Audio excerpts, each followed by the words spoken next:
മക്കളെ, അപ്പോൾ നമ്മുടെ റീപ്രൊഡക്റ്റീവ് ഹെൽത്ത് എന്ന് പറയുന്ന ഒരു ചാപ്റ്റർ നമുക്ക് പെട്ടെന്ന് ഒരു 30 മിനിറ്റ് കൊണ്ട് പഠിച്ചെടുത്താലോ? ഓക്കെ, അപ്പോൾ എൻ്റെ കുട്ടികളുടെ എക്സാമിന് ഏറ്റവും കൂടുതൽ യൂസ്ഫുൾ ആവാൻ പോകുന്നൊരു വീഡിയോ ആയിരിക്കും ഇത്. അപ്പോൾ തന്നെ മക്കൾ കംപ്ലീറ്റ് ആയിട്ട് സ്കിപ്പ് ചെയ്യാതെ കാണാം. നിങ്ങൾക്കിത് യൂസ്ഫുൾ ആയെന്നുണ്ടെങ്കിൽ തീർച്ചയായിട്ടും കമൻറ്റ് ചെയ്യാം.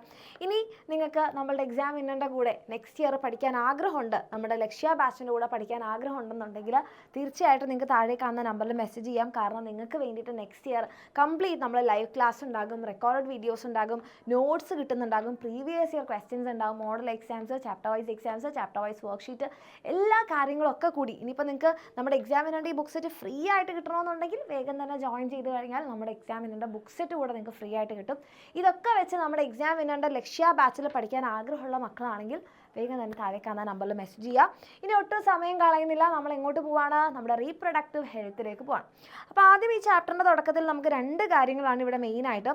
ഒന്ന് മെറ്റേണൽ മോർട്ടാലിറ്റി റേറ്റും ഇൻഫൻറ്റ് മോർട്ടാലിറ്റി റേറ്റും. ചില സമയത്ത് നമ്മളോട് ഇത് എക്സ്പാൻഡ് ചെയ്യാൻ വേണ്ടി ചോദിക്കാറുണ്ട്, MMRും IMRും. അപ്പം ഇപ്പം നമ്മൾ നോക്കുകയാണെങ്കിൽ ഈ നിരക്കുകളൊക്കെ ഭയങ്കര കുറഞ്ഞിരിക്കുകയാണ്. പണ്ട് കാലത്തൊക്കെ എന്താണ്, ഈ കുഞ്ഞ് ജനിക്കുമ്പോൾ കുഞ്ഞ് മരിച്ചു പോവുക, കുഞ്ഞിൻ്റെ പ്രസവത്തോടു കൂടി അമ്മ മരിച്ചു പോവുക, അങ്ങനെ കുറേ കാര്യങ്ങളുണ്ടായിരുന്നു. അതാണ് മെറ്റേണൽ മോർട്ടാലിറ്റി റേറ്റ്, മാതൃമരണ നിരക്ക്, മറ്റേത് ശിശു മരണ നിരക്ക്. അപ്പോൾ ഇത് കുറയാനുള്ളൊരു കാരണം എന്താണെന്ന് വെച്ചാൽ ഇപ്പോൾ എല്ലാവർക്കും നല്ല വിദ്യാഭ്യാസമുണ്ട്, സ്ത്രീകൾക്ക് നല്ല വിദ്യാഭ്യാസമുണ്ട്. അപ്പം എല്ലാവരും എന്താണ്, ഒത്തിരി കുട്ടികൾ, അതായത് റിപ്പീറ്റഡ് ആയിട്ട് പ്രസവങ്ങൾ ഉണ്ടാകുമ്പോഴാണ് ഈ മാതൃമരണ നിരക്കൊക്കെ കൂടുക. പിന്നെ പണ്ടൊക്കെ വീടുകളിലായിരുന്നു പ്രസവം, അപ്പോൾ എന്തെങ്കിലും ഒരു ബുദ്ധിമുട്ടുണ്ടായി കഴിഞ്ഞാൽ അതൊന്നും ചെയ്യാൻ പറ്റാത്ത അവസ്ഥയായിരുന്നു. പിന്നെ ഇപ്പോൾ നല്ല കെയർ സെൻറ്റേഴ്സ് ഉണ്ട്, high quality public health projects, അമ്മയ്ക്കും കുഞ്ഞിനും വേണ്ടിയിട്ടുള്ള നല്ല നല്ല പ്രോജക്ട്സ് ഉണ്ട്. പിന്നെ പ്രോപ്പർ ന്യൂട്രീഷനും എഡ്യൂക്കേഷനും, അതേപോലെ തന്നെ നമ്മളുടെ എഡ്യൂക്കേഷണൽ സെക്ടർ ആയിക്കോട്ടെ, നമ്മുടെ ഹെൽത്ത് സെക്ടർ ആയിക്കോട്ടെ, നല്ല ഇമ്പ്രൂവ്മെൻറ്റ് വന്നിട്ടുണ്ട്. ഇതൊക്കെ എന്തിന് കാരണമായിട്ടുണ്ട്? നമ്മുടെ ഈ മെറ്റേണൽ മോർട്ടാലിറ്റി റേറ്റും ഇൻഫൻറ്റ് മോർട്ടാലിറ്റി റേറ്റും, മാതൃമരണ നിരക്കും ശിശു മരണ നിരക്കും കുറയ്ക്കാൻ സഹായിച്ചിട്ടുണ്ട്. എന്നാലും നമുക്കിപ്പോഴും ഒരു ജെൻഡർ ഇക്വാലിറ്റി ഫുള്ളി എത്താൻ പറ്റിയിട്ടില്ല. പണ്ട കാലത്തിന് വെച്ച് നോക്കുമ്പോൾ കംപ്ലീറ്റ് കുറേ മാറ്റങ്ങളുണ്ട്. എന്നാലും നമുക്ക് ഫുള്ളായിട്ട് മാറിയെന്ന് വെച്ച് കഴിഞ്ഞാൽ കുറച്ച് എവിടേക്കൊക്കെയോ അല്ലേ. അപ്പോൾ അതിന് നമ്മൾ എന്തൊക്കെയാണ് ചെയ്യേണ്ടതെന്ന് പറഞ്ഞിട്ടുണ്ടെങ്കിൽ, എല്ലാവർക്കും തുല്യ അവസരങ്ങൾ, സ്ത്രീക്ക് വേറെ, സ്ത്രീക്ക് കുറവ്, പുരുഷന് കൂടുതൽ, അങ്ങനെയല്ല, എല്ലാവർക്കും തുല്യ അവസരങ്ങൾ കൊടുക്കുക. ഒരു തീരുമാനം എടുക്കുമ്പം എല്ലാവർക്കും ഈക്വൽ ആ തീരുമാനത്തിൽ പങ്കാളിയാവാനുള്ള ഒരു ഇത് കൊടുക്കുക. പിന്നെ നമുക്ക് നേതൃത്വ പാഠവും കൊടുക്കുക. പിന്നെ ട്രാവൽ ചെയ്യാൻ എവിടെയും നമുക്ക് സ്വതന്ത്രമായിട്ട്, അതേപോലെ തന്നെ നമുക്ക് പേടിയില്ലാതെ നമുക്ക് ട്രാവൽ ചെയ്യാനുള്ള സാഹചര്യം ഉണ്ടാക്കണം. പിന്നെ എഡ്യൂക്കേഷൻ, ബോയ്സിന് ഒരു തരത്തിലുള്ള എഡ്യൂക്കേഷൻ, ഗേൾസിന് അത്ര പഠിപ്പൊന്നും വേണ്ട, അങ്ങനെയല്ലാതെ നമ്മൾ എന്ത് ചെയ്യണം? ഈക്വൽ റൈറ്റ് എല്ലാവർക്കും എഡ്യൂക്കേഷൻ, പിന്നെ തുല്യ ജോലിക്ക് എല്ലാവർക്കും തുല്യ വേതനം, ഇങ്ങനത്തെ കാര്യങ്ങളെല്ലാം അല്ലേ. നമ്മളിപ്പം വീട്ടിലെ ജോലികളായിട്ട് എവിടത്തെ ജോലികളായിക്കോട്ടെ, അത് മെന്നായാലും വിമനായാലും ഈക്വലായിട്ട് ഷെയർ ചെയ്ത് ചെയ്യുക. സ്ത്രീകൾക്ക് ഈ ജോലികൾ, പുരുഷന്മാർ ഈ ജോലികൾ, ആ രീതിയിലുള്ള ഇതിൽ നിന്നൊക്കെ നമ്മൾ മാറ്റം വന്നു കഴിഞ്ഞാൽ നമുക്ക് എന്ത് ചെയ്യാൻ പറ്റും? ഈ ഒരു ജെൻഡർ ഇക്വാലിറ്റി കുറച്ചുകൂടി അറ്റൈൻ ചെയ്യാൻ പറ്റും. ഇനി നമ്മൾ അഡോളസൻസിലേക്ക് വരുന്ന സമയത്ത്, നമ്മളുടെ ഈ ഒരു പ്രായത്തിൽ നിങ്ങളുടെ എല്ലാവരുടെയും പ്രായം എടുത്താൽ മതി, നിങ്ങളുടെ എല്ലാവരുടെയും മുഖത്ത് നിങ്ങൾ നോക്കുമ്പോൾ നിങ്ങളിപ്പോൾ മെയിനായിട്ട് ഫേസ് ചെയ്യുന്ന ഒരു ഇഷ്യൂ, ആദ്യം തന്നെ മിസ്സ് പറയട്ടെ, ഈ കുരുക്കൾ ഉണ്ടാവുക, ഇതൊന്നും നിങ്ങളുടെ ഒരു കുഴപ്പങ്ങളൊന്നുമല്ല. ആക്ച്വലി ഇത് നിങ്ങളുടെ ഈ ഒരു പ്രായത്തിലുണ്ടാകുന്ന ഹോർമോണൽ ചേഞ്ചാണ്. അതിന് നിങ്ങൾ ഭയങ്കരമായിട്ട് നിങ്ങളുടെ സ്കിൻ ഡാമേജ് ആവുന്ന തരത്തിൽ എന്തെങ്കിലും കുരുക്കളും അത് പഴുത്ത് പൊട്ടുകയാണ് അങ്ങനെയൊക്കെ ഉണ്ടെങ്കിൽ ഡോക്ടറെ കാണാം. അതല്ലാതെ കുരു പോക്കാൻ വേണ്ടിയിട്ട് ഈ പ്രായത്തിൽ നിങ്ങളൊന്നും ചെയ്യേണ്ട എന്നാണ് മിസ്സിൻ്റെ ഒരു സജഷൻ. കാരണം ഇത് നിങ്ങളുടെ ഈ ഒരു ഹോർമോൺ ചേഞ്ചിൽ ഉണ്ടാകുന്ന കാര്യങ്ങളാണ്. ആ ഹോർമോൺ ഒന്ന് ബാലൻസ് ആയാൽ തീരാവുന്ന പ്രശ്നങ്ങളേ ഉള്ളൂ. അപ്പോൾ നമുക്ക് എന്തൊക്കെയാണ്, നമുക്ക് ഹോർമോൺസ് ഒക്കെ പീക്കാവുന്ന സമയമാണ്. പിന്നെ നമുക്കൊരു ഐഡൻറ്റിറ്റി ക്രൈസിസ് ഉണ്ടാവും, ഞാൻ ഒരു കുഞ്ഞാണോ അതോ ഞാൻ അഡൾട്ടാണോ, രണ്ടുമല്ലാത്തൊരു സ്റ്റേജ് ഉണ്ടാവും അല്ലേ. പിന്നെ നമ്മുടെ ബോഡി ഇമേജിൽ കുറേ മാറ്റങ്ങളുണ്ട്. അപ്പോൾ സ്ത്രീകൾക്കാണെങ്കിൽ ബ്രസ്റ്റ് ഡെവലപ്മെൻറ്റ് ഉണ്ടാകും. പിന്നെ നമുക്ക് സ്ത്രീകൾക്ക് മെയിനായിട്ട് മെൻസ്ട്രേഷൻ സ്റ്റാർട്ട് ചെയ്യും. ബോയ്സിനാണെങ്കിലും ചെസ്റ്റ് ബ്രോഡ് ആവുക, അതേപോലെ തന്നെ സെക്സ് ഓർഗൻസ് ഒക്കെ ഡെവലപ്പ് ചെയ്യുക, ആം പിറ്റ്സിൽ പ്യൂബിക് ഏരിയയിലൊക്കെ ഹെയർ വരിക, അങ്ങനെ കുറേ മാറ്റങ്ങൾ ഉണ്ടാകുമ്പോൾ നമുക്ക് മറ്റുള്ളവരെ ഫേസ് ചെയ്യാനുള്ളൊരു ബുദ്ധിമുട്ട്, ഇതൊക്കെ നിങ്ങളുടെ ഈ ഒരു കൗമാര കാലഘട്ടത്തിൽ നിങ്ങൾ ഫേസ് ചെയ്യുന്ന പ്രശ്നങ്ങളാണ്. അപ്പോൾ ഇതിനുള്ള കാരണമാണ് നമ്മൾ നോക്കുന്നത്. മെയിനായിട്ട് ഹോർമോൺ ചേഞ്ചാണ്. അപ്പോൾ ഇതിലൊരു ചേഞ്ചാണ് നമ്മുടെ ബോയ്സിൽ പറയാനാണെങ്കിൽ സീമൻ പ്രൊഡക്ഷൻ സ്റ്റാർട്ട് ചെയ്യും. ബോയ്സിൽ സീമൻ, ശുക്ലോത്പാദനം സ്റ്റാർട്ട് ചെയ്യും. അപ്പോൾ എന്താണ് ഈ ഒരു ശുക്ലം എന്ന് ചോദിച്ചാൽ, മെയിൽസിനകത്ത് അവർക്ക് പ്രൈമറി സെക്സ് ഓർഗൻ ആയിട്ടുള്ള ടെസ്റ്റീസ് അല്ലെ വൃഷണങ്ങളുണ്ട്. ഇതാണ് സ്പേം അല്ലെ പുംബീജങ്ങൾ ഉണ്ടാക്കുക. അതിൻ്റെ കൂടെ തന്നെ ആക്സസറി ഗ്ലാൻഡുകളുണ്ട്. Okay, seminal vesicle, prostate, bulbourethral ഗ്ലാൻഡുകളാണ്. ഇതൊന്നും പേര് പഠിക്കാനില്ല കേട്ടോ. ഈ ഗ്ലാൻഡുകൾ ഉണ്ടാക്കുന്ന സെക്രീഷനാണ് സെമിനൽ പ്ലാസ്മ. ഓക്കെ, ഈ സെമിനൽ പ്ലാസ്മയും സ്പേമും കൂടെ ചേരുന്നതാണ് സീമൻ അല്ലെങ്കിൽ ശുക്ലം. അപ്പോൾ അത് ഈ ഒരു പ്രായത്തിൽ നിങ്ങൾക്ക് പ്രൊഡക്ഷൻ സ്റ്റാർട്ട് ചെയ്യും. അതേപോലെ തന്നെ നിങ്ങളുടെ ലൈംഗിക അവയവങ്ങൾക്കൊക്കെ വളർച്ചയുണ്ടാകും. അതേപോലെ എന്താണ്, സാധാരണഗതിയിൽ നമ്മളുടെ പീനസ് ഇങ്ങനെയാണ് നിന്നിരുന്നതെങ്കിൽ പീനസ് എന്താണ്, ഇറക്റ്റ് ആവാൻ തുടങ്ങും. അതായത് പീനസിലേക്കുള്ള രക്തപ്രവാഹം കൂടുന്നതുകൊണ്ടാണ് പീനസ് ഇറക്റ്റ് ആവുന്നത്. പീനസിൽ നിന്ന് എന്ത് ചെയ്യും, ഇജാക്കുലേഷൻ ഉണ്ടാകും. അതായത് സ്പേം പുറത്തു പോകും, സീമൻ പുറത്തു പോകും. സ്പേം പ്ലസ് ആ ഒരു ഫ്ലൂയിഡാണ് ശുക്ലോത്സർജനം എന്നാണ് നമ്മൾ പറയാതിന്. അപ്പോൾ എന്തൊക്കെയാണ് ഉണ്ടാകുന്നത്, നമ്മൾ പ്യൂബർട്ടി അറ്റൈൻ ചെയ്യുന്ന സമയത്ത് എന്താണ്, നമുക്ക് ഇറക്ഷൻ ഉണ്ടാകും. അതേപോലെ തന്നെ നമുക്ക് ഇജാക്കുലേഷൻ ഉണ്ടാകും. ഇജാക്കുലേഷൻ എന്ന് പറഞ്ഞിട്ടുണ്ടെങ്കിൽ ഈ സീമൻ പുറത്തു പോകുന്നതിനെയാണ് ശുക്ലോത്സർജനം എന്ന് പറയാം കേട്ടോ. ശുക്ല വിസർജനം എന്നൊക്കെ പറയും. ലിംഗോധാരണം എന്ന് പറഞ്ഞാൽ ഇറക്ഷനാണ്. അപ്പോൾ ഈ കാര്യങ്ങളൊക്കെ എന്താണ്, ചിലപ്പോൾ നമുക്ക് രാത്രി സമയങ്ങളിലൊക്കെ ഈ ഇറക്ഷനും ഇജാക്കുലേഷനും ഒക്കെ സംഭവിക്കും. അപ്പോൾ നിങ്ങൾ മനസ്സിലാക്കേണ്ടത് ഇതൊന്നും നിങ്ങളുടെ പ്രശ്നങ്ങൾ കൊണ്ടുപോകും. അപ്പോൾ ആദ്യമായിട്ടുണ്ടാകുമ്പോൾ നമുക്ക് ഒരു ഭയങ്കര എംബാരസ്ഡ് മൊമെൻ്റാണ്. പക്ഷേ അതെന്താണ്, നാച്ചുറലാണ്, ഒരു കുഴപ്പമില്ലാത്തതാണ്. ഇനി ഗേൾസിനെ സംബന്ധിച്ചിടത്തോളം ഏറ്റവും അവർ ഫേസ് ചെയ്യുന്ന ഒരു കാര്യം എന്ന് പറഞ്ഞിട്ടുണ്ടെങ്കിൽ ഈ ബ്രസ്റ്റ് ഡെവലപ്മെൻറ്റ് തുടക്കത്തിൽ നമ്മൾ അതേവരെ എന്താണ്, നമ്മൾ കുഞ്ഞ് ഷിമ്മീസൊക്കെ ഇട്ടിട്ട് വീട്ടിൽ അങ്ങോട്ടും ഇങ്ങോട്ടും ഓടി നടന്നിട്ടുണ്ടൊക്കെ ഉണ്ടാവും. പെട്ടെന്ന് നമുക്കൊരു ചേഞ്ച് വരുന്ന സമയത്ത് നമുക്ക് എന്താണ്, എന്ത് ചെയ്യണം എന്നറിയാത്തൊരവസ്ഥ, പ്രത്യേകിച്ച് മെൻസ്ട്രേഷൻ നടക്കുന്ന സമയത്ത് അല്ലേ, ബ്ലഡൊക്കെ കാണുമ്പോൾ ആദ്യമായിട്ടൊരു പേടിക്കുന്നൊരവസ്ഥ. പിന്നെ നമ്മളത് പതിയെ നമ്മളത് മനസ്സിലാക്കണം. അതൊരു നാച്ചുറൽ പ്രോസസ്സാണ്, ഇതൊന്നും ഒരു കുഴപ്പമുള്ളൊരു കാര്യമല്ല. ഓക്കെ, അപ്പം ഈ ഒരു പ്രായത്തിലാണ് നമുക്ക് എന്തുണ്ടാവുന്നത്, മെൻസ്ട്രേഷൻ ഉണ്ടാവുന്നത്. അപ്പോൾ മെൻസ്ട്രേഷൻ എന്ന് പറഞ്ഞാൽ നമ്മുടെ യൂട്രസ് അല്ലെങ്കിൽ ഗർഭപാത്രം എല്ലാ സ്ത്രീകൾക്കും ഉള്ളതാണ് അല്ലേ. അപ്പോൾ എല്ലാ മാസവും നമ്മുടെ അണ്ടാശയം ഉണ്ടല്ലോ, ഓവറി, ഈ അണ്ടാശയത്തിൽ നിന്ന് ഓരോ ഓവം അല്ലെ അണ്ടം വീതം പുറത്തു വരും. ഈ അണ്ടം എന്തിനാണ് വരുന്നത്, ആക്ച്വലി അണ്ടവും സ്പേമും പുംബീജവും കൂടി ചേർന്നാലാണ് സിക്താണ്ഡം ഉണ്ടാവുക, സൈഗോട്ട് ഉണ്ടാവുക, അതാണ് കുഞ്ഞായിട്ട് മാറുക. ഇതൊന്നും അറിയാതെ അല്ലേ, ഈ എപ്പോഴും എല്ലാ മാസവും ഒരു പ്രാവശ്യം ഈ അണ്ടമാണെങ്കിൽ, ഈ ഒരു ഓവറി ആണെങ്കിൽ അടുത്ത മാസം ഈ ഒരു അണ്ടാശയമാണ് ഉണ്ടാക്കുക. അങ്ങനെ ഓൾട്ടർനേറ്റ് ആയിട്ടാണ് ഈ അണ്ടങ്ങൾ പുറത്തു വരിക. അപ്പോൾ ഇതിങ്ങനെ പുറത്ത് വന്ന് ഒരു ദിവസം വെയിറ്റ് ചെയ്യും. അങ്ങനെ സ്പേമൊന്നും വരുന്നില്ല എന്ന് കണ്ടു കഴിഞ്ഞാൽ ഈ അണ്ടവും അതേപോലെ തന്നെ യൂട്രസിൻ്റെ ഈ ഒരു ഭിത്തികൾ എന്ത് ചെയ്യും, യൂട്രസിൻ്റെ ഭിത്തി ആണെങ്കിൽ ബെഡ് പോലെ റെഡിയാക്കിയിരിക്കുകയാണ്. എന്തിനു വേണ്ടിയിട്ട്, കുഞ്ഞിപ്പോൾ വരും അല്ലേ. നമ്മുടെ വീട്ടിൽ റിലേറ്റീവ്സിൻ്റെ ഒക്കെ ഒരു പ്രസവം കഴിഞ്ഞ് കഴിഞ്ഞാൽ നമ്മൾ വീടൊക്കെ റെഡിയാക്കില്ലേ കുഞ്ഞിനെ റിസീവ് ചെയ്യാൻ. അതേപോലെയാണ് നമ്മുടെ യൂട്രസ്. കുഞ്ഞ് വന്ന് ഇവിടെ അല്ലേ വളരേണ്ടത്, അതിന് റെഡിയാക്കി വെക്കാമെന്ന് പറഞ്ഞാൽ കുറേ ബ്ലഡ് വെസൽസും ഇതിൻ്റെ തിക്നെസ്സൊക്കെ കൂടിയിട്ടുണ്ടാവും. അവസാനം കുഞ്ഞൊന്നും ഉണ്ടാവുന്നില്ല എന്ന് കാരണം കണ്ട ഇത് പൊട്ടിയിട്ട് പുറത്ത് പോകുന്നതാണ് നമ്മുടെ മെൻസ്ട്രേഷൻ എന്ന് പറയുന്നത്. അപ്പോൾ ഈ ഒരു ഭാഗമില്ലേ, ഇതിനെയാണ് നമ്മൾ വെജൈന അല്ലെങ്കിൽ യോനി എന്ന് പറയാം. ഇതിൻ്റെ ഒരു നാരോ ആയിട്ടുള്ള ഭാഗമാണ് നമ്മൾ സെർവിക്സ് എന്ന് പറയാം. ഇതാണ് നമ്മുടെ യൂട്രസ് ആൻഡ് ഇതാണ് നമ്മുടെ അണ്ടവാഹി അല്ലെങ്കിൽ ഫാലോപ്പിയൻ ട്യൂബ്. എനിക്ക് തോന്നുന്നു നിങ്ങൾ 8ാം ക്ലാസ്സിലൊക്കെ പഠിച്ചിട്ടുണ്ടാവും ചിലപ്പോൾ. അപ്പം നമ്മുടെ ഈ ഒരു മെൻസ്ട്രേഷൻ എന്ന് പറയുമ്പോൾ 4 സ്റ്റേജസ് ആയിട്ടാണ് നടക്കുക. ആദ്യത്തെ സ്റ്റേജാണ് മെൻസ്ട്രേഷൻ. ആ സമയത്ത് 1 മുതൽ ഒരു 6 ദിവസം വരെ എന്താണ്, നമ്മുടെ ബ്ലഡ് റിലീസ് ആവുന്ന സ്റ്റേജാണ്. അപ്പോൾ നമ്മുടെ നെക്സ്റ്റ് ഡേയ്സ് മുതൽ, അതായത് ഒരു 7th മുതൽ 13th ഡേ വരെ എന്താണ്, യൂട്രസ് വീണ്ടും അടുത്ത കുഞ്ഞ് വരുമല്ലോ. അടുത്തത് ഇനിയിപ്പോൾ അടുത്ത മാസം എന്താണ്, പുതിയൊരു അണ്ടം ഉണ്ടാവും, പുതിയൊരു ഓവം വരും. അപ്പോൾ കുഞ്ഞുണ്ടാവുമെന്ന് കരുതി യൂട്രസ് വീണ്ടും റെഡി ആകും കുഞ്ഞിനെ റിസീവ് ചെയ്യാൻ വേണ്ടിയിട്ട്. അങ്ങനെ 14ാമത്തെ ദിവസം ഓവുലേഷൻ അല്ലെങ്കിൽ അണ്ടോത്സർജനം ഉണ്ടാകും. അപ്പോൾ യൂട്രസ് വിചാരിക്കും, ഇപ്പോൾ നടക്കും, ഇപ്പോൾ കുഞ്ഞുണ്ടാവുമെന്ന് കരുതി യൂട്രസ് വീണ്ടും കട്ടികൂടി വരും. അവസാനം ഒരു 28 ദിവസം കഴിയുമ്പോൾ യൂട്രസിന് മനസ്സിലാവും ആരും വരാൻ പോകുന്നില്ല. അപ്പോൾ ഇത് പൊട്ടി പുറത്ത് പോവുകയാണ്. യൂട്രസിൻ്റെ ആ ഒരു ബ്ലഡ് വെസൽസും ആ ഒരു ഭിത്തികളും കൂടെ നമ്മുടെ ആ ഒരു ഓവവും കൂടെ പൊട്ടി പുറത്ത് പോകും. അതിനെയാണ് നമ്മൾ എന്ത് പറയുന്നത്, മെൻസ്ട്രേഷൻ. അപ്പോൾ വീണ്ടും ഈ സൈക്കിൾ റിപ്പീറ്റ് ചെയ്യും. അപ്പോൾ ഈ സൈക്കിൾ ഇങ്ങനെ നടന്നുകൊണ്ടിരിക്കുകയാണ്. അതുകൊണ്ടാണ് അതിനെ മെൻസ്ട്രൽ സൈക്കിൾ എന്ന് പറയുന്നത്. ഇപ്പം നമ്മൾ പറഞ്ഞത് എന്താ, കുഞ്ഞുണ്ടാവാത്ത അവസ്ഥയാണല്ലേ. പക്ഷേ ഇനി അഥവാ കുഞ്ഞുണ്ടായാലോ, കുഞ്ഞുണ്ടാവുക എന്ന് പറഞ്ഞാൽ നമ്മളുടെ ഓവം വരുന്നു, അണ്ടം വരുന്നു, അതേ സമയം തന്നെ നമ്മുടെ സ്പേം അവിടെ എത്തിയാലോ. അപ്പോൾ എന്ത് സംഭവിക്കും, ഫെർട്ടിലൈസേഷൻ അല്ലെങ്കിൽ ബീജസംയോഗം നടക്കും അല്ലേ. ബീജസംയോഗം എന്ന് പറഞ്ഞാൽ ഈ ഒരു അണ്ടവും ഈ ഒരു സ്പേമും, അതായത് ഓവവും സ്പേമും പുംബീജവും കൂടി ചേരുന്നതാണ്. അപ്പോൾ എന്താണ് അവിടെ നടക്കേണ്ടത്, ഇവിടെ നമ്മുടെ അണ്ടോത്സർജനം നടന്നു, ഓവുലേഷൻ നടന്നു, നമ്മുടെ ഓവം ഇവിടെ ഇങ്ങനെ വെയിറ്റ് ചെയ്യണം. ഓക്കെ, ആ സമയത്ത് എന്താണ്, ഇവിടെ കോപ്പുലേഷൻ അല്ലെങ്കിൽ ഇൻ്റർകോഴ്സ് നടന്നിട്ട് പീനസ് വെജൈനേൻ്റെ ഉള്ളിൽ കയറാണ്. പീനസ് വെജൈനേൻ്റെ ഉള്ളിൽ കയറുന്ന സമയത്ത് ഇവിടെ എന്താണ്, ഇജാക്കുലേഷൻ, ഈ സീമൻ മുഴുവൻ ഇവിടേക്ക് നമ്മുടെ യോനിയിലേക്ക് വെജൈനയിലേക്ക് റിലീസ് ചെയ്തു. അപ്പോൾ ഇതിൽ നിന്ന് നമ്മുടെ സ്പേം ഉണ്ടല്ലോ, സ്പേം നമ്മുടെ സെർവിക്സും കടന്ന് യൂട്രസും കടന്ന് എവിടെ എത്തും, നമ്മുടെ ഫാലോപ്പിയൻ ട്യൂബ് അല്ലെ അണ്ടവാഹിയിലെത്തും. അവിടെ ആരിരിപ്പുണ്ട്, ഓവമുണ്ട്, അവർ രണ്ടുപേരും കൂടെ ഫ്യൂസ് ചെയ്യും. അപ്പോഴാണ് എന്തുണ്ടാവുന്നത്, നമ്മുടെ സൈഗോട്ട് അല്ലെ സിക്താണ്ഡം. അപ്പോൾ ഈ ഒരു പാത്വേ ചിലപ്പോൾ എക്സാമിന് ചോദിക്കാം. ആദ്യം വെജൈന, പിന്നെ സെർവിക്സ്, പിന്നെ യൂട്രസ്, പിന്നെ അണ്ടവാഹി, അവിടെ ഓവം ഉണ്ടെങ്കിൽ അവിടെ എന്ത് നടക്കും, നമ്മുടെ ഫ്യൂഷൻ അല്ലെങ്കിൽ ഫെർട്ടിലൈസേഷൻ നടക്കും. അപ്പോൾ നമ്മുടെ ആർത്തവ ചക്രത്തിൽ ഈ ഒരു 10 to 17 ഡേയ്സിനുള്ളിലാണ്. അപ്പോൾ നമ്മൾ പറഞ്ഞില്ലേ ഇത്രയും ദിവസങ്ങൾ 1 മുതൽ 28 വരെയുള്ള ദിവസങ്ങളിൽ 10ാമത്തെ ദിവസം മുതൽ 17ാമത്തെ ദിവസത്തിനിടയിലാണ് നമുക്ക് എന്തിനുള്ള സാധ്യതയുള്ളത്? ഈ പറയുന്ന ഫെർട്ടിലൈസേഷൻ നടക്കാൻ ഏറ്റവും കൂടുതൽ സാധ്യതയുള്ളത്. ഇനി ഫെർട്ടിലൈസേഷൻ നടന്നു കഴിഞ്ഞാലോ, ബീജസംയോഗം നടന്നു കഴിഞ്ഞാലോ എന്തുണ്ടായി? ഇതാ നമ്മുടെ ഇവിടെ എഗ്ഗ് ഉണ്ട്, എഗ്ഗിനെ വന്ന് നമ്മുടെ സ്പേം അല്ലെ പുംബീജം ഫെർട്ടിലൈസേഷൻ ചെയ്തു, ബീജസംയോഗം നടന്നു, ഇവിടെ സൈഗോട്ട് ഉണ്ടായി. സൈഗോട്ട് ഇതിലൂടെ ഇങ്ങനെ പോകുന്ന സമയത്ത് ആദ്യം 2 ആകും, പിന്നെ അത് 4 ആകും, പിന്നെ അത് 8 ആകും, പിന്നെ 16 ആകും, പിന്നെ ഒരു 16 to 32 കോശങ്ങളാകും. അതിനെയാണ് നമ്മൾ എന്ത് പറയുന്നത്? മോറുല എന്ന് പറയുന്നത്. പിന്നെ അത് കുറച്ച് കഴിഞ്ഞാൽ ബ്ലാസ്റ്റോസിസ്റ്റ് ആകും. അതായത് ഇതിനകത്തൊരു ക്യാവിറ്റി കാണുന്നില്ലേ, പിന്നെ ഇവിടെ കുറേ കോശങ്ങൾ ഇവിടെ ഇങ്ങനെ അടിഞ്ഞുകൂടി കിടക്കും. ഇതിനെയാണ് ബ്ലാസ്റ്റോസിസ്റ്റ് എന്ന് പറയാം.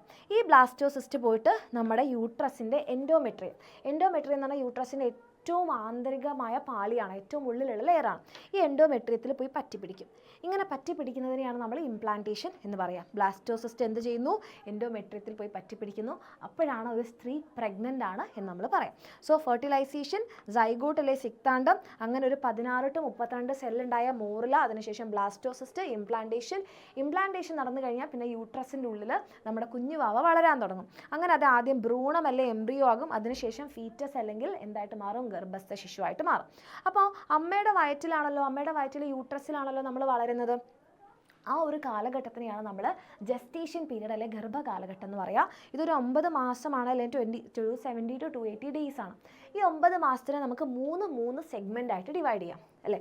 ഫസ്റ്റത്തെ 3 മാസത്തിനെയാണ് നമ്മൾ ഫസ്റ്റ് ട്രൈമസ്റ്റർ അല്ലെ 1ാം ത്രൈമാസം എന്ന് പറയാം.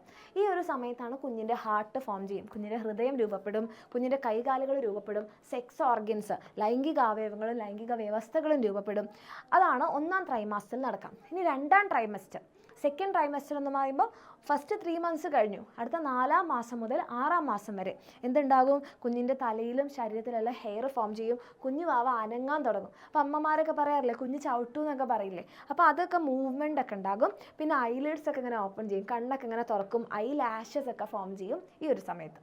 ആൻഡ് ലാസ്റ്റത്തെ മന്ത്സ് ആണ് 7 to 9 months, 3rd ട്രൈമസ്റ്റർ. കുഞ്ഞിൻ്റെ ശ്വാസകോശമൊക്കെ കംപ്ലീറ്റ് ആയിട്ട് ഡെവലപ്പ് ആവും, കുഞ്ഞിൻ്റെ ബോഡി സൈസ് കൂടും, അതേപോലെ തന്നെ കുഞ്ഞെന്താണ് വെയിറ്റ് കൂടാൻ വേണ്ടിയിട്ട് തുടങ്ങും. ഓക്കെ, അതേസമയം അമ്മയുടെ ബോഡി വെയിറ്റും കൂടും. ഇനി ഇങ്ങനെ നമ്മുടെ അമ്മയുടെ വയറ്റിലിരിക്കുന്ന നമ്മുടെ കുഞ്ഞിന് എങ്ങനെയാണ് ഈ പോഷകങ്ങളൊക്കെ കിട്ടുക? അതിന് നമ്മുടെ കുഞ്ഞിനെ സഹായിക്കുന്ന കുറച്ച് സ്ട്രക്ചേഴ്സാണ് നമ്മളിനി പരിചയപ്പെടാൻ പോകുന്നത്. അതിലൊന്നാമത്തതാണ് പ്ലാസെൻ്റ. ഈ പ്ലാസെൻ്റ എന്ന് പറഞ്ഞാൽ ഇങ്ങനെ ഒരു ഡിസ്ക് ഷേപ്പിലുള്ളൊരു സ്ട്രക്ചറാണ്. ഓക്കെ, ഇങ്ങനെ ഒരു ഡിസ്ക് ഷേപ്പിലുള്ളൊരു സ്ട്രക്ചറാണ് പ്ലാസെൻ്റ. അപ്പോൾ ഒരു ടെമ്പററി സ്ട്രക്ചർ, അതായത് തൽക്കാലത്തേക്ക് രൂപപ്പെടുന്നതാണ്, formed after blastocyst adhere to the uterine wall. Blastocyst എന്ന് പറയുന്ന സാധനം യൂട്രസിൻ്റെ ഈ ഒരു വാളിൽ എൻഡോമെട്രിയത്തിൽ പറ്റിപ്പിടിച്ചതിന് ശേഷം രൂപപ്പെടുന്നതാണ്. It is formed by embryonic and uterine tissue. അതായത് ബ്ലാസ്റ്റോസിസ്റ്റ് എൻഡോമെട്രിയത്തിൽ പറ്റിപ്പിടിച്ച് കഴിഞ്ഞാൽ എൻഡോമെട്രിയത്തിൻ്റെ കലകളും ഈ ഫീറ്റസ് ഇല്ലേ പറ്റിപ്പിടിച്ച സാധനം, അതിൻ്റെ കലകളും കൂടി ചേർന്നിട്ടാണ് എന്ത് ഫോം ചെയ്യുന്നത്? ഇവർ രണ്ടുപേരും കൂടി ചേർന്നിട്ട്, അമ്മയുടെ ഭാഗത്തുനിന്നും കുഞ്ഞിൻ്റെ ഭാഗത്തുനിന്നുള്ള സാധനങ്ങൾ കൂടി ചേർന്നിട്ടാണ് ഈ പ്ലാസെൻ്റ രൂപപ്പെടുന്നത്. കുഞ്ഞിന് ഓക്സിജനും ന്യൂട്രിയൻസ് എല്ലാം കിട്ടുന്ന രീതിയിലൂടെയാണ് ഈ പ്ലാസെൻ്റ വഴിയാണ്. ഇനി അടുത്തത് എംനിയോൺ. എംനിയോൺ എന്ന് പറഞ്ഞാൽ കുഞ്ഞുള്ളത് വേറെ തന്നെ ഒരു ലെയറിൻ്റെ അകത്താണ്. കണ്ടോ, amnion. The membrane formed from embryonic cells during the early stages of development. കുഞ്ഞ് വളരുന്ന ആ സമയത്ത്, തുടക്ക സമയത്ത് ഉണ്ടാകുന്ന ഒരു ലെയറാണ് ഈ പറയുന്ന എംനിയോൺ എന്ന് പറയുന്നത്. എംനിയോണിൻ്റെ ഉള്ളിലാണ് എംനിയോട്ടിക് ദ്രവം ഉള്ളത്. അതായത് കുഞ്ഞു അവയ്ക്ക് ഡ്രൈ ആവാതെ, ഡീഹൈഡ്രേഷൻ ഒന്നും സംഭവിക്കാതെ തടയുന്നുണ്ട്. അതേപോലെ തന്നെ ബാഹ്യക്ഷതങ്ങളിൽ നിന്ന്, എക്സ്റ്റേണൽ ഷോക്കിൽ നിന്ന് പ്രൊട്ടക്ട് ചെയ്യുന്നുണ്ട്. അതായത് അമ്മ ഇങ്ങനെ ഇളകുന്ന സമയത്ത് എന്താണ്, അമ്മ ഇങ്ങനെ ബസ് പോവുകയാണ്, അപ്പോൾ ഇങ്ങനെ കുടുകുടാ കുലുങ്ങി പോവുകയാണ്. അപ്പോൾ ഈ ഫ്ലൂയിഡിൻ്റെ അകത്ത് കിടക്കുന്നതുകൊണ്ട് കുഞ്ഞിന് എന്താണ്, ഇളക്കങ്ങളൊന്നും ബുദ്ധിമുട്ടുണ്ടാവില്ല. അപ്പോൾ നിങ്ങൾ ആലോചിക്കുക, നിങ്ങളൊരു ഫിഷിനെ കയ്യിലെടുത്ത് പോകുമ്പോൾ എന്താ, ഇളക്കങ്ങളൊക്കെ ഫിഷിന് ഡാമേജ് ഉണ്ടാക്കും. പക്ഷേ വെള്ളത്തിലിട്ട് പോകുമ്പോൾ എത്ര ഇളകിയാലും ഫിഷ് സേഫ് ആയിരിക്കും. അതേപോലെ ഇനി അടുത്തതാണ് പൊക്കിൾ കൊടി അല്ലെങ്കിൽ എംബിലിക്കൽ കോഡ്. ഈ പൊക്കിൾ കൊടി വഴിയാണ് പ്ലാസെൻ്റയിൽ നിന്ന് അമ്മ ഓക്സിജനും ന്യൂട്രിയൻസും കൊടുക്കും. അപ്പോൾ അത് പൊക്കിൾക്കൊടി, ഇവിടെ കണ്ടോ മക്കളെ, ഈ പൊക്കിൾക്കൊടി വഴിയാണ് കുഞ്ഞിൻ്റെ ശരീരത്തിലേക്ക് എത്തുക. കുഞ്ഞിൻ്റെ ശരീരത്തിൽ മെറ്റബോളിക് പ്രവർത്തനങ്ങൾ അല്ലെങ്കിൽ ഉപാപചയ പ്രവർത്തനങ്ങൾ ഉണ്ടാവും. അപ്പോൾ വേസ്റ്റ് ഉണ്ടാകും. ഈ വേസ്റ്റ് പൊക്കിൾക്കൊടി വഴിയാണ് പ്ലാസെൻ്റയിൽ എത്തിക്കുന്നത്. പ്ലാസെൻ്റയിൽ നിന്ന് അമ്മയുടെ ബ്ലഡിലേക്ക് പോകും, അമ്മയാണ് ഈ സാധനങ്ങൾ കളയുന്നത്. So formed from the placenta, oxygen and nutrients reach the body of the foetus and waste ഇതിലൂടെയാണ് നമ്മൾ റിമൂവ് ചെയ്യുന്നത്. ഇനി അടുത്തതായിട്ട് ഈ സാധനങ്ങളൊന്ന് അടയാളപ്പെടുത്താനൊന്ന് അറിഞ്ഞിരിക്കണം കേട്ടോ. ഡിസ്ക് ഷേപ്പിലുള്ള പ്ലാസൻറ്റ, അതിൽ നിന്ന് വരുന്ന പൊക്കിൾ കൊടി അല്ലെ അംബിലിക്കൽ കോഡ്, അതിനകത്തുള്ള നമ്മുടെ എംനിയോൺ, അതിനകത്തുള്ള ഫ്ലൂയിഡാണ് നമ്മുടെ എംനിയോട്ടിക് ദ്രവം അല്ലെ എംനിയോട്ടിക് ഫ്ലൂയിഡ്. ഇനി അടുത്തത് നമ്മൾ നോക്കുകയാണെങ്കിൽ നമ്മുടെ പ്രഗ്നൻസിയിൽ ഇപ്പം നമ്മുടെ കുഞ്ഞിനുണ്ടാകുന്ന ചേഞ്ചസ് പറഞ്ഞില്ലേ, അതേപോലെ നമ്മുടെ അമ്മയ്ക്കും ഈ ഗർഭകാലഘട്ടത്തിൽ കുറേ മാറ്റങ്ങൾ ഉണ്ടാകുന്നുണ്ട്. അതിലൊന്നാണ് അമ്മയുടെ ശരീരഭാരം കൂടും. പിന്നെ അമ്മയുടെ യൂട്രസിൻ്റെ ലൈനിങ് അത് കട്ടിയുള്ളതാകും. കാരണം കുഞ്ഞിങ്ങനെ വളർന്ന് വലുതായിക്കൊണ്ടിരിക്കുകയാണ്, ഇയാളെ താങ്ങാൻ പറ്റണ്ടേ. അതിന് അമ്മയുടെ യൂട്രസിൻ്റെ ലൈനിങ് ഒക്കെ കട്ടിയുള്ളതായിട്ട് വരും. മെൻസ്ട്രേഷൻ തൽക്കാലത്തേക്ക് ആ 10 മാസം എന്തുണ്ടാവില്ല, മെൻസ്ട്രേഷൻ ഉണ്ടാവില്ല. പക്ഷേ അതിൻ്റെ കൂടെ കുറേ മൂഡ് സ്വിങ്സ്, കാരണം ഹോർമോൺസ് ഒക്കെ കൂടിയും കുറഞ്ഞും ഒക്കെ ഉണ്ടാവുകയാണ്. അപ്പോൾ നമുക്ക് മൂഡ് സ്വിങ്സ് ഉണ്ടാകും. ഇമോഷണൽ ഇൻസ്റ്റെബിലിറ്റി, നമുക്കൊരു വൈകാരികമായിട്ടൊരു സ്റ്റേബിൾ അല്ലാത്തതുപോലെ ഉണ്ടാകും. അതുപോലെ എപ്പോഴും നമുക്ക് ഉത്കണ്ഠ ഉണ്ടാകും, ഒരു ആങ്സൈറ്റി ഇഷ്യൂസ് ഒക്കെ ഉണ്ടാവും. ഇതൊക്കെ ഹോർമോൺസിലുള്ള മാറ്റങ്ങൾ കൊണ്ടാണ്. ഇതൊന്നും കൂടാതെ നിങ്ങൾ കണ്ടിട്ടുണ്ടാവും, പ്രഗ്നൻ്റ് ആയിട്ടുള്ള ആരെങ്കിലുമൊക്കെ വീട്ടിലുണ്ടായിരുന്നെങ്കിൽ വോമിറ്റിംഗ്. പിന്നെ നമുക്ക് പിന്നെ വോമിറ്റിംഗ് ഉള്ളതുപോലെ ഭക്ഷണത്തിന് മണടിക്കുമ്പോൾ തന്നെ വോമിറ്റ് ചെയ്യാൻ പോലെ ഒരു നോഷിയ അല്ലെങ്കിൽ മനം പുരട്ടൽ, ഫാറ്റിക്, എപ്പോഴും ക്ഷീണമായിരിക്കും. ജസ്റ്റേഷണൽ ഡയബറ്റിസ് എന്ന് പറഞ്ഞിട്ടുണ്ടെങ്കിൽ ജസ്റ്റേഷൻ്റെ സമയത്ത് നമ്മുടെ ഗർഭകാലഘട്ടത്തിൽ ഉണ്ടാകുന്ന പ്രമേഹമാണ്. ദെൻ ഹൈ ബ്ലഡ് പ്രഷർ, ഡിപ്രഷന്, ഇതൊക്കെ ഉണ്ടാവും. ഓക്കെ, അപ്പോൾ ഈ ജസ്റ്റേഷൻ്റെ പീരിയഡിൽ നമുക്ക് ഒത്തിരി മാറ്റം. ഇത് എൻ്റെ മക്കൾ ശ്രദ്ധിക്കണം, ഇത് ജസ്റ്റേഷനാണ്.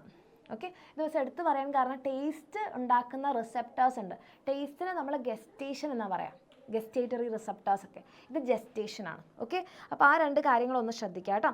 ഇനി പ്രഗ്നൻസിയിൽ നമുക്ക് വേണ്ട ന്യൂട്രിയൻസ്, ഇതൊക്കെ ജസ്റ്റ് ഒന്നൊരു നോർമൽ അറിഞ്ഞാൽ മതി.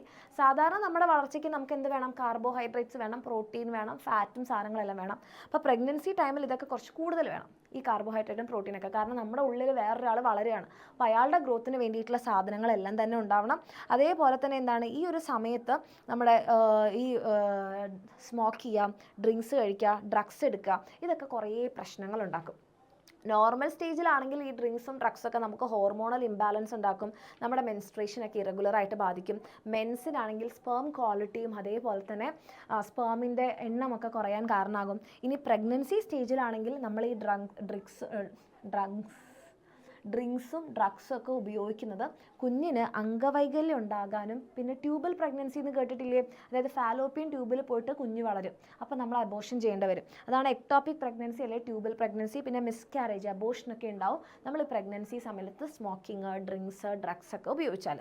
പിന്നെ നമ്മൾ പറയാനാണെങ്കിൽ അയേണിൻ്റെ അളവ് കൂടുതലുണ്ടാവണം. ഓക്കെ, എന്നാലേ കുഞ്ഞിൻ്റെ വളർച്ചയ്ക്ക് അത് അത്യാവശ്യമാണ്. അപ്പോൾ ഡോക്ടറെ കാണിച്ചാൽ ഡോക്ടർ തന്നെ അയേണിൻ്റെ, ഫോളിക് ആസിഡിൻ്റെ ടാബ്ലറ്റ് ഒക്കെ തരും. പിന്നെ നമുക്ക് വൈറ്റമിൻ ഡി ഒക്കെ ഉണ്ടാവണം. ഇതൊക്കെ കിട്ടാൻ വേണ്ടിയിട്ട് നമ്മൾ ഈ പറഞ്ഞ ഫ്രൂട്ട്സ്, വെജിറ്റബിൾസ്, ഇലക്കറികൾ, ധാന്യങ്ങൾ, ഫിഷ്, മീറ്റ്, എഗ്ഗ്, പാല്, ഫൈബർ അടങ്ങിയ ഭക്ഷണം. നമുക്ക് എന്തുണ്ടാവാൻ, നമ്മളുടെ കോൺസ്റ്റിപ്പേഷൻ, മലബന്ധമൊന്നും ഉണ്ടാവാതിരിക്കാൻ വേണ്ടിയിട്ട് ഫൈബർ അടങ്ങിയ ഭക്ഷണമൊക്കെ ധാരാളം കഴിക്കണം.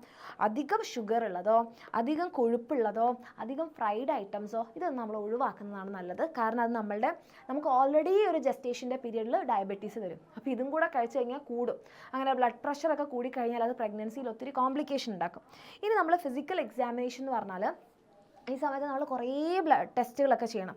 അതായത് നമ്മുടെ ബ്ലഡ് പ്രഷർ ചെക്ക് ചെയ്യണം, വെയിറ്റ്, ഹൈറ്റ്, നമ്മുടെ ഫിസിക്കൽ കണ്ടീഷൻ ഓക്കെ ആണോ, കുഞ്ഞിൻ്റെ വെയിറ്റ് ഓക്കെ ആണോ, നമ്മൾ വെയിറ്റ് ഗെയിൻ ചെയ്യണം, കാരണം കുഞ്ഞിനെ താങ്ങാൻ വേണ്ടിയിട്ട്. അങ്ങനത്തെ ശാരീരിക പരിശോധനകൾ ചെയ്യണം. പിന്നെ അൾട്രാസൗണ്ട് സ്കാനിങ് ഉണ്ട്, കുഞ്ഞിൻ്റെ പൊസിഷൻ കറക്റ്റ് ആണോ, പ്ലാസൻറ്റയുടെ പൊസിഷൻ കറക്റ്റ് ആണോ, കുഞ്ഞിന് എന്തെങ്കിലും അബ്നോർമാലിറ്റീസ്, എന്തെങ്കിലും വൈകല്യങ്ങളുണ്ടോ, അങ്ങനത്തെ കാര്യങ്ങളൊക്കെ നമ്മൾ സ്കാനിങ്ങിലൂടെ ചെയ്യും.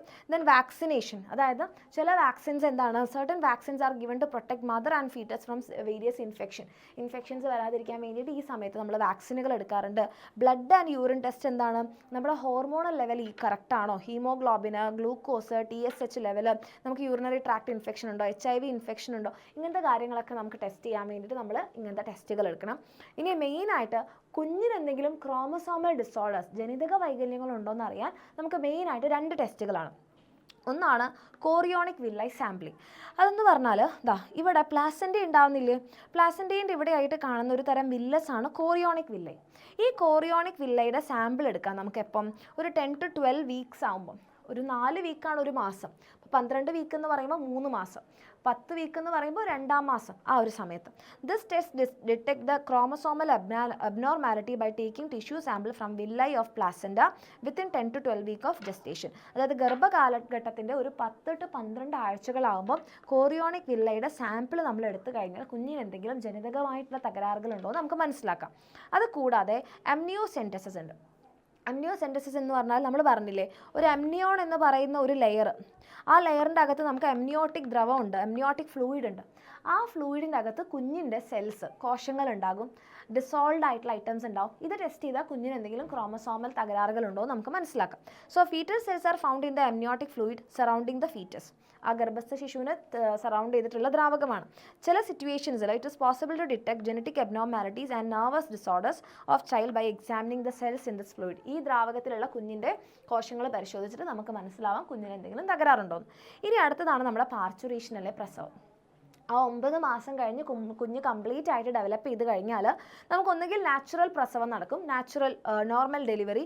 Natural process in by which എന്ത് ചെയ്യാണ്, കുഞ്ഞ് നമ്മുടെ വെജൈനയിലൂടെയും നമ്മുടെ ആ സെർവിക്സിലൂടെയൊക്കെ കടന്ന് സാധാരണ പോലെ പുറത്ത് വരികയാണ്. അവിടെ പ്രത്യേകിച്ച് സർജറി കാര്യങ്ങളൊന്നുമില്ല.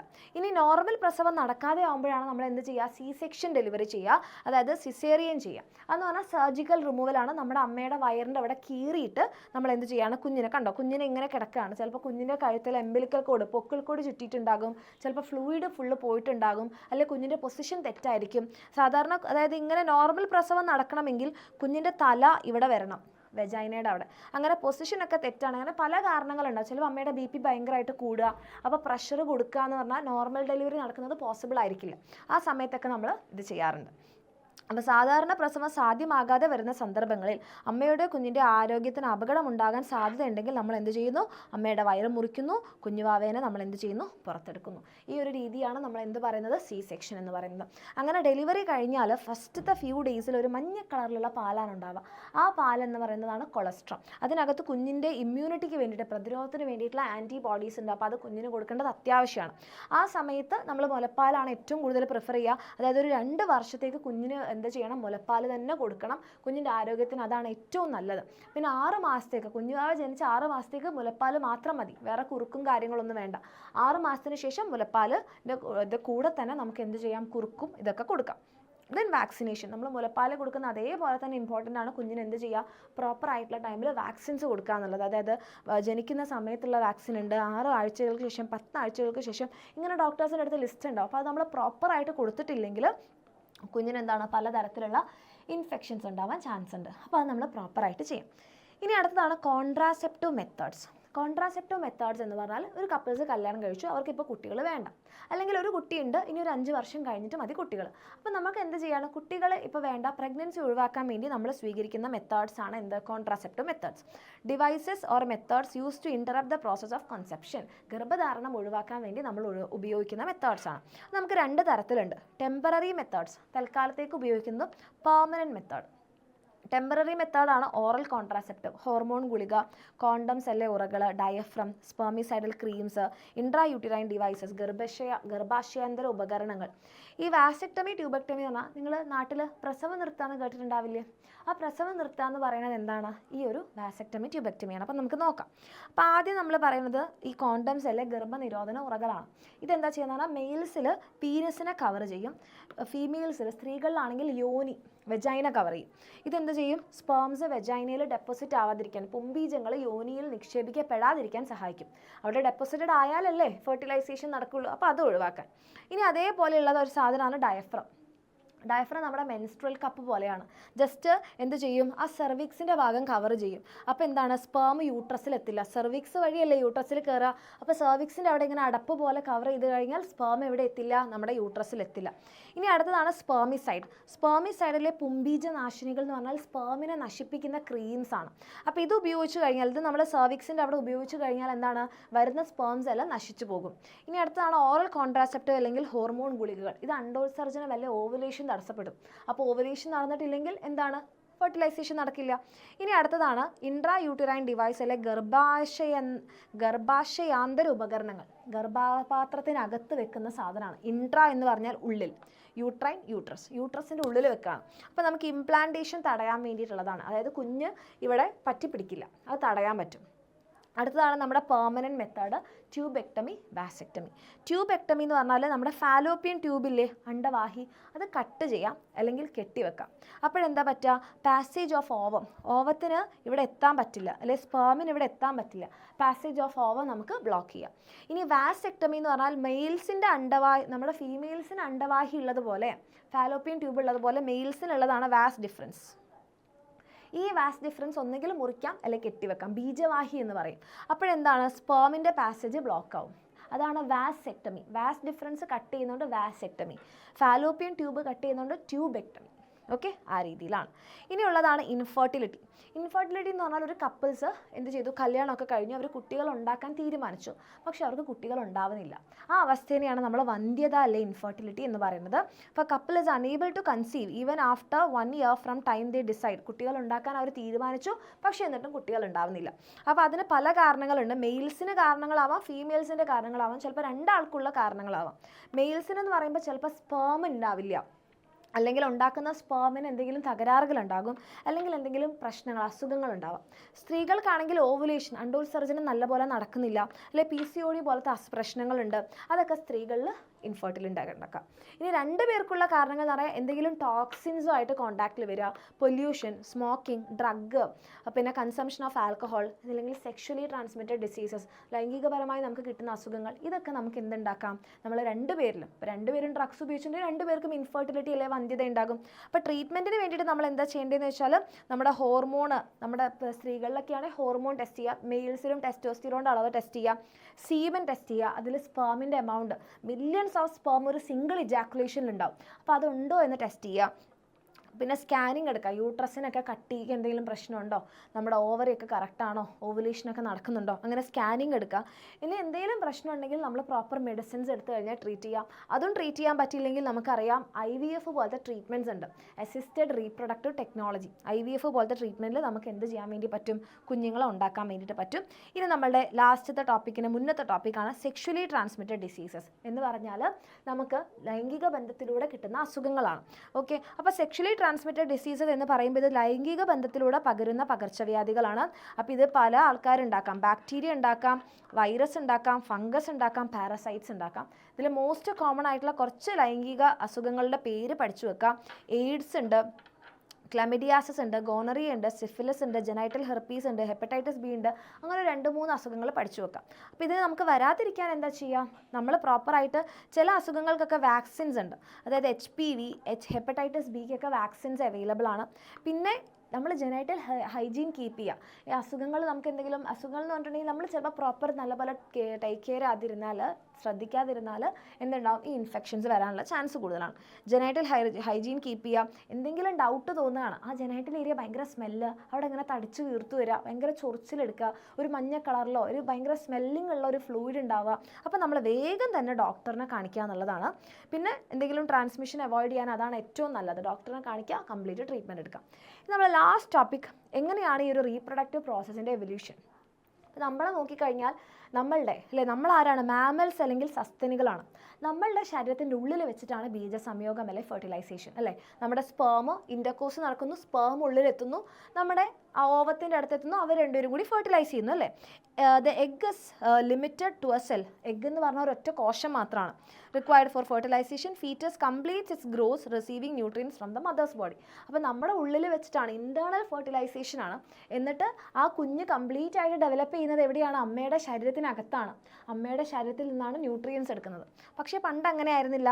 പണ്ട് ഇപ്പം നമ്മളുടെ ഫിഷസും ആംഫീബിയൻസും, മത്സ്യങ്ങളും ഉഭയജീവികളെയൊക്കെ നോക്കുകയാണെങ്കിൽ ഫീമെയിൽസ് ഇവിടെ വന്ന് എഗ് ഇടും, മെയിൽസ് അതിൻ്റെ മുകളിൽ വന്ന് സ്പേം ഇടും. അതായത് ശരീരത്തിന് പുറത്ത് വെച്ചിട്ടാണ് ഫെർട്ടിലൈസേഷൻ. അതാണ് ബാഹ്യ ബീജസംയോഗം അല്ലെ എക്സ്റ്റേണൽ ഫെർട്ടിലൈസേഷൻ. അത് കഴിഞ്ഞ് വന്നതാണ് റെപ്റ്റൈൽസും ബേർഡ്സും. അവരുടെ കാര്യത്തിൽ ഇൻറ്റേർണൽ ആണ്, അതായത് ശരീരത്തിന് അകത്ത് വെച്ചിട്ടാണ് ബീജസംയോഗം അല്ലെ ഫെർട്ടിലൈസേഷൻ. പക്ഷേ എഗ് എന്ന് പറയുന്നത് ശരീരത്തിന് പുറത്ത് വെച്ചാണ് ഹാച്ച് ആവുന്നത്. ബീജസംയോഗം ഉള്ളിൽ വെച്ച് നടക്കും, പിന്നെ കോഴി മുട്ട ഇടും, ആ മുട്ടയുടെ അകത്ത് വെച്ചിട്ടാണ് അത് വളരുന്നത്. അപ്പോൾ ആ കുഞ്ഞിന് വേണ്ടിയിട്ടുള്ള ന്യൂട്രിയൻസ് കോഴിയുടെ ശരീരത്തിൽ നിന്നാണ് കിട്ടുന്നത്? അല്ല, ആ മുട്ടയുടെ അകത്തുള്ള എഗ് യോക്ക് എന്ന് പറയുന്ന മുട്ടയുടെ മഞ്ഞയില്ലേ, അതാണ് ആ കുഞ്ഞിന് വളരാൻ വേണ്ട nutrients. So even then the egg is hatched outside the body, embryos fully developed using the nutrients inside the egg. അമ്മയുടെ ശരീരത്തിൽ നിന്നല്ല ന്യൂട്രിയൻസ് കൊടുക്കുന്നത്. പക്ഷെ നമ്മുടെ കാര്യത്തിലേക്ക് വരുമ്പോഴോ ഇൻറ്റേർണൽ ഫെർട്ടിലൈസേഷനുമാണ്, ന്യൂട്രിയൻസും എവിടെ നിന്നാണ്, അമ്മയാണ് കൊടുക്കുന്നത്. ഇവിടെ എല്ലാം പുറത്താണ്.